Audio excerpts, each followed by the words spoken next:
Existem vários diuréticos, tipos de diuréticos. Aqui essa lâmina aqui do Katsung, né, do livro de farmacologia, mostra aqui pelo menos 6 classes de diuréticos, mas de fato só 3 têm interesse como antihipertensivo. Somente diuréticos que eliminam sódio e consequentemente a água, ou seja, são natriuréticos, são de fato úteis para o tratamento da hipertensão arterial sistêmica. Não adianta só eliminar água, né, sem eliminar sódio. Então aqui é mostrado aqui, por exemplo, a cetozolamida, que é um bloqueador da anidrase carbônica, que acaba aumentando aqui as quantidades de bicarbonato e consequentemente de água também. Não são úteis para o tratamento da hipertensão, tem outras utilidades, né, como por exemplo o tratamento de alcalose, já que acaba aumentando a eliminação de bicarbonato, que é um álcali. Existe aqui o manitol. O manitol, se administrado intravenosamente, ele causa uma diurese bastante significativa, dependendo da dose, obviamente. O manitol é uma substância que é filtrada aqui nos túbulos, não é reabsorvida, então ele fica preso dentro do túbulo e retém a água e acaba sendo eliminado pela urina junto com a água. Então ele simplesmente vai produzir diurese e não natriurese. Existem também aqui inibidores do hormônio antidiurético, que a gente chama de ADH. O ADH é um hormônio que atua principalmente no final aqui dos túbulos coletores, né, aumentando a permeabilidade da parede do túbulo coletor à água, né? Então a água passa com mais facilidade aqui, fazendo então, portanto, uma redução da diurese. Então, por isso o nome hormônio antidiurético.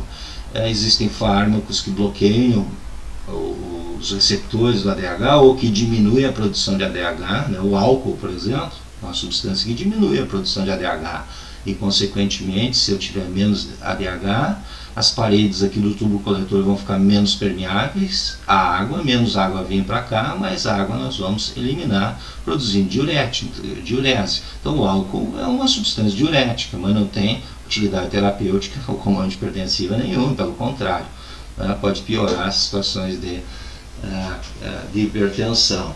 Mas então, quais são os fármacos que nos interessam? Os natriuréticos. Os natriuréticos são aqueles que eu tinha falado antes, tá? E aqui está colocado o número 3, né? Os agentes de alça, ou seja, os diuréticos de alça, furosemida, por exemplo, os tiazídicos, e aqui está colocado os antagonistas de aldosterona. De fato, esses aqui são os poupadores de potássio. Eles não só atuam bloqueando a aldosterona, mas a espironolactona que eu tinha citado antes, ela tem esse efeito e eu vou citar ela como nosso exemplo.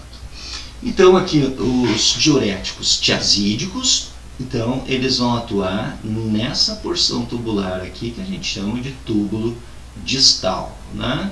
Eles vão bloquear um transportador de cloreto de sódio,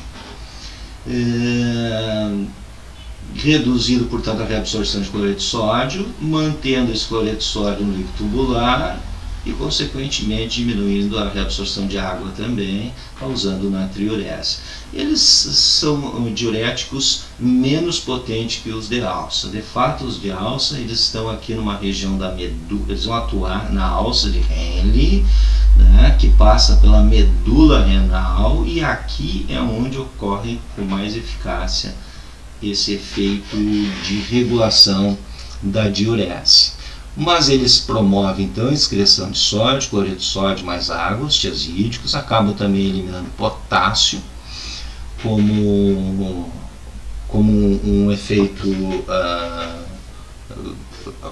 coadjuvante, né?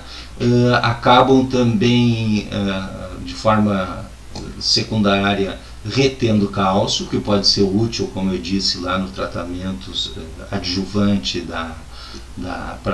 para evitar calciúria, para evitar perda de cálcio, né, na osteoporose. E portanto eles são diuréticos de primeira linha, que atuam aqui no túbulo distal, amplamente usados na hipertensão, tendo menos efeitos colaterais, mas também menos eficazes que os diuréticos de alça, que atuam aqui na alça de Henle.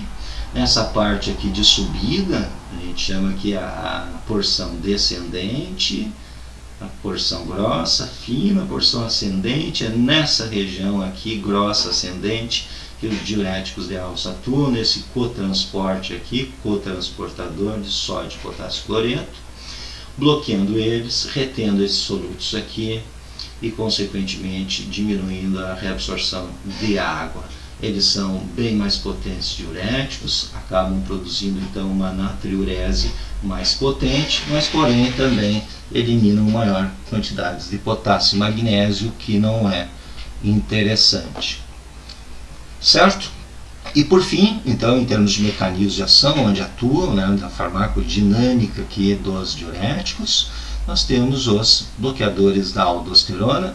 Nós já tínhamos falado da aldosterona, né, na parte 5 lá dos nossos antihipertensivos, quando falamos aí de fármacos que atuam no sistema renina, angiotensina, aldosterona. Né? A aldosterona é um hormônio produzido na suprarrenal por estímulo principal da angiotensina 2 e que atua exatamente aqui onde o ADH atua, né, nas paredes dos ductos coletores, também aqui nos túbulos distais, mas principalmente nos coletores. A aldosterona, ela retém sódio e, portanto, favorece a retenção de água. Né? Se você bloquear o receptor aqui da aldosterona, nós vamos ter então uma redução da reabsorção de cloreto de sódio e, portanto, um efeito natriurético. É interessante falar que a aldosterona, ela atua aumentando a reabsorção de sódio, mas promovendo uma perda, uma excreção de potássio. Então, há uma troca aqui de sódio por potássio.